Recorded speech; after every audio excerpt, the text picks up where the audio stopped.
سلامونه لیکي په دې ویډیو کې زده کوو چې څنګه یو پیرودونکی رجسټر یا ثبت نام کو، یو فرد رجسټر کو، یو شرکت رجسټر کو او یو لنډمهاله مشتری رجسټر کو. نو یو پیرودونکی یا یو مشتری د دې لپاره ضرور دی چې یو حساب جوړ شي. یو حساب باید یو پیرودونکی ولري او یو پیرودونکی کولی شي څو حسابونه ولري. راځئ په اول قدم کې یو فرد رجسټر کو. د فرد رجسټر کولو لپاره د پیرودونکي صفحې ته راځو، افرادو ته راځو او نوې فرد اضافه کولو باندې کلیک کوو چې په اول قدم کې شخصي معلومات د دې فرد په باره کې اضافه کیږي، لکه احمد خان، د ټلیفون شمیره، دومره د ټلیفون شمیره، برېښنالیکي، د پلار او د مور نوم یې، د زیږیدونکي نیټه. که زیږیدونکي نیټه یې نه وي درته معلوم چې عمر یې ولیکئ، سیسټم په خپله د زیږیدونکي نیټه یې راباسي. ملت، جندر، د واده حالت او لومړنۍ د زده کړې کچه دلته انتخابولی شي. د دې سره سره د مالي پیژندپاڼه یا TIN، د پروفایل عکس او د ګوتې نښې هم انتخابولی شي. په دویم قدم کې د پیرودونکي د سند په باره کې توضیحات اضافه کولی شي چې د ملګری پیژندپاڼه یا تذکره لري، پاسپورت لري او که بل سند لري. د سند شمیره دلته لیکلی شي او د سند د پیرودونکي او د پای نیټه دلته انتخابولی شي. په بل قدم کې د پیرودونکي پته اضافه کولی شي چې اوسنۍ پته چیرته ده، په کوم هیواد کې دی، په کوم ښار کې دی او پوره پته یې کوم ځای ده او د پتې ثبوت یې دلته اپلوډ کولی شي. که دایمي او اوسنۍ پته یې یوه وه، همدا ټک انتخابي. که نه وه یوه، بیا دلته تاسو دایمي او اوسنۍ پته متفاوت د مشتري ته اضافه کولی شي. په بل قدم کې دنده او د پیسو سرچینه ورته انتخابولی شي چې پیرودونکی کوم مسلک لري، د مسلک کوډ، میاشتنی عاید او په کوم شرکت کې کار کوي. او په آخري قدم کې ریسک ریټینګ ورته کولی شي چې د عاید ډول تنخواه ده، کرایه ده، که دستي کارونه دي او په کوم ولایت کې دی، مرکزي ولایت کې دی، سرحدي ولایت کې دی او که زون ولایتونو کې دی. دلته خدمات انتخابولی شي چې تبادله کوي، حواله کوي، که تبادله او حواله دواړه کوي. او په دلته بیا د اجراتو ډول انتخابولی شي چې بانکي اجرات کوي که غیر بانکي اجرات کوي. او د تعزیراتو په لیست کې دا نفر باید چک شوی، د چک کولو نه وروسته هو انتخابوي. که دا نفر سیاسي نو دلته ورته هو انتخابوي او که دا نفر سیاسي نه ورته انتخابوي. او د خطر کچه دلته سیستم په خپله راباسي چې د خطر کچه ټیټه ده که پورته ده او که منځنۍ ده. د بیا د مشتری رجسټریشن کولو لپاره وخت دلته انتخابولی شي چې په دغه وخت کې د مثال د خبرې په 2028 کې د دې نفر یو ځل بیا مو غواړو KYC وکړي.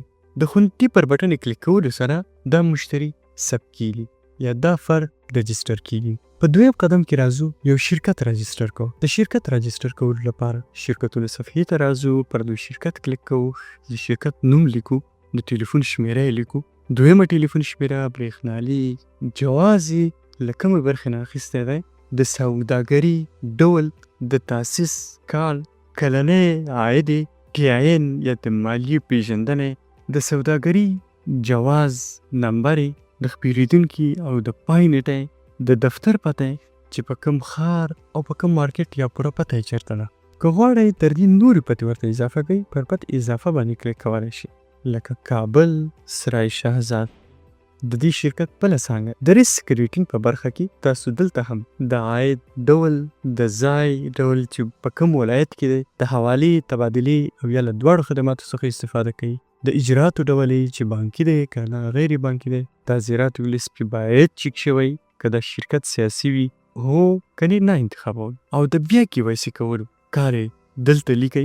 او بیا راځئ د دې شرکت غړي انتخابوئ چې زه غواړم دلته احمد خان انتخاب کم. په کندوز څانګ کې زموږ سره رجسټر شوی دی مخکې نه د احمد خان اجرایي رئیس دی او 100% په دې شرکت کې برخه لري. احمد خان کولی شي هم پیسې جمع هم ویستلی شي، د عملیاتو ډول ډیزل انتخابولی شي. او که کوم یاداښت غواړئ د احمد خان سره اضافه کړئ دلته لیکلی شي. که د شرکت یو بل غړی اضافه کول غواړئ، پر مثبت بټن کلیک کولو نه وروسته د بل غړي نوم دلته لیکئ چې زه بل احمد مشتری یم.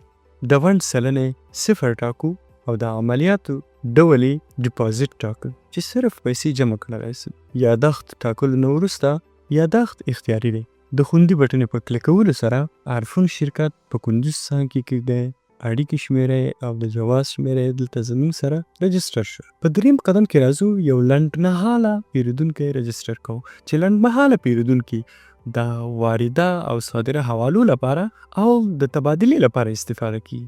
خو کوم حساب به نه لري له موږ سره. موږ کتلی شو چې د څونه حوالې اخیستې دي او څونه حوالې اجرا کړي دي. پر نوې باندې کلیک کولو نه وروسته د مشتري بشپړ نوم لیکو، ټلیفون شمیره یې لیکو، د سند شمیره یې لیکو، ښار یې لیکو چې په کندوز نوآباد کې ژوند کوي. مسلک د مسلک کوډ او میاشتنی عاید اختیاري دي او د ریسک ریټینګ ورته کولی شو. د دې نه وروسته انتخابو چې د تعزیراتو په لیست کې باید چک شوی او بیا پر خوندي کلیک کولو سره مونږ یو لنډ مهاله پیرودونکی راجستر. راځو په څلورم قدم کې دا پیژنو چې د یو پیرودونکي او یو حساب په مابین کې فرق څه دی. یو پیرودونکی کولی شي څو حسابونه ولري او یو حساب هر وخت یو پیرودونکي ته ضرورت لري. لکه زه راځم په ټول پیرودونکي کې احمد انتخابوم او احمد ته یو نوی حساب جوړوم. نوی حساب کلیک کولو سره سیستم په خپله پیرودونکی انتخابوي، پیرودونکي ته یو شمیره ورکوي، د پیرودونکي معلومات انتخابوي. په خوندي کولو کلیک کولو سره مونږ یو نوی حساب جوړ کړم. همدا احمد اوس یو دا حساب لري. که غواړو مونږ یو بل نوی حساب هم ورته جوړ کړو چې د حساب ډول انفرادي او د پیرودونکي ډول دا زمونږ نماینده شي، لکه پر مونږ باندې حواله وارده او حواله صادره وویلی شي. پر خوندي کولو کلیک کولو سره زمونږ اوس یو داخلي نماینده لرو او یو هم پیرودونکي حساب لرو. لکه د احمد لپاره مونږ وشو کولی دوه حسابه جوړ کړو، یو د پیرودونکي او یو هم د داخلي نماینده. نو که په لنډه درته ووایم، پیرودونکی یو شخص دی چې مونږ یې باید رجستر کړو لکه احمد خان، او یو پیرودونکی کولی شي څو حسابونه ولري لکه د پیرودونکي حساب او د داخلي نماینده حساب چې په پیرودونکي حساب کې زموږ سره پیسې جمع او اخیستلی شي او په داخلي نماینده حساب کې یا د نماینده په حساب کې پر موږ حواله ویلی شي او یا موږ پرې حواله ویلی شو. مننه له توجه نه. د ایگزیکټ پرو سیستم په باره کې د لا ډېرو معلوماتو لپاره exactpro.arfon.com ته راشئ.